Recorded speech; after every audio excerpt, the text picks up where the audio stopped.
بسم اللہ الرحمن الرحیم۔ السلام علیکم ورحمۃ اللہ وبرکاتہ۔ بادشاہوں کی ہڈیاں۔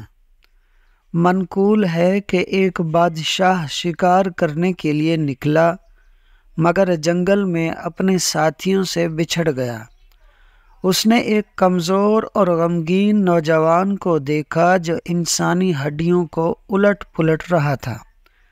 بادشاہ نے پوچھا، تمہاری یہ حالت کیسے ہو گئی اور اس سنسان جنگل میں اکیلے کیا کر رہے ہو؟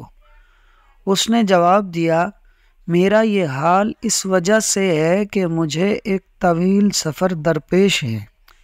2 موکل یعنی دن اور رات میرے پیچھے لگے ہوئے ہیں اور مجھے خوف زدہ کر کے آگے کی جانب دوڑا رہے ہیں، یعنی جو بھی دن اور رات گزرتے ہیں وہ مجھے موت سے قریب کرتے چلے جا رہے ہیں۔ میرے سامنے تنگ و تاریک تکلیفوں بھری قبر ہے، گلنے سڑنے کے لیے عنقریب مجھے زمین کے نیچے رکھ دیا جائے گا۔ ہائے ہائے، وہاں تنگی و پریشانی ہوگی، وہاں مجھے کیڑوں کی خوراک بننا ہوگا، میری ہڈیاں جدا جدا ہو جائیں گی۔ اور اسی پر بس نہیں ہوگی، بلکہ اس کے بعد قیامت برپا ہوگی، جو کہ نہایت ہی دشوار گزار اور کٹھن مرحلہ ہوگا۔ معلوم نہیں کہ میرا ٹھکانہ جنت ہوگا یا جہنم ہوگا۔ تم ہی بتاؤ، جو اتنے خطرناک مراحل سے دوچار ہو وہ بھلا خوشی کیسے منائے؟ یہ باتیں سن کر بادشاہ رنج و ملال سے نڈھال ہو کر گھوڑے سے اترا اور اس کے سامنے بیٹھ کر عرض گزار ہوا، اے نوجوان، آپ کی باتوں نے میرا سارا چین چھین لیا اور دل کو اپنی گرفت میں لے لیا۔ ذرا ان باتوں کی مزید وضاحت فرما دیجیے۔ تو اس نے کہا، یہ میرے سامنے جو ہڈیاں جمع ہیں انہیں دیکھ رہے ہو؟ یہ ایسے بادشاہوں کی ہڈیاں ہیں جنہیں دنیا نے اپنی زینت میں الجھا کر فریب میں مبتلا کر دیا تھا۔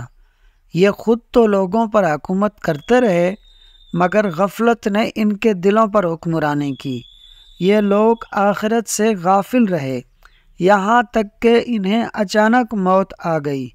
ان کی تمام آرزوئیں دھری کی دھری رہ گئیں، نعمتیں سلب کر لی گئیں، قبروں میں ان کے جسم گل سڑ گئے، اور آج انتہائی قسم پرسی کے عالم میں ان کی ہڈیاں بکھری پڑی ہیں۔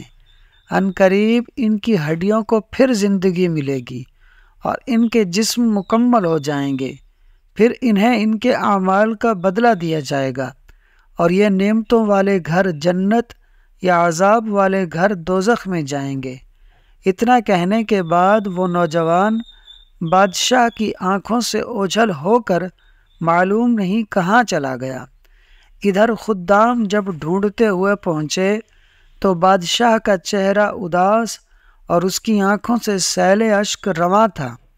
رات آئی تو بادشاہ نے لباس شاہی اتارا اور 2 چادریں جسم پر ڈال کر عبادت کے لیے جنگل کی طرف نکل گیا۔ پھر اس کا پتہ نہ چلا کہ کہاں گیا۔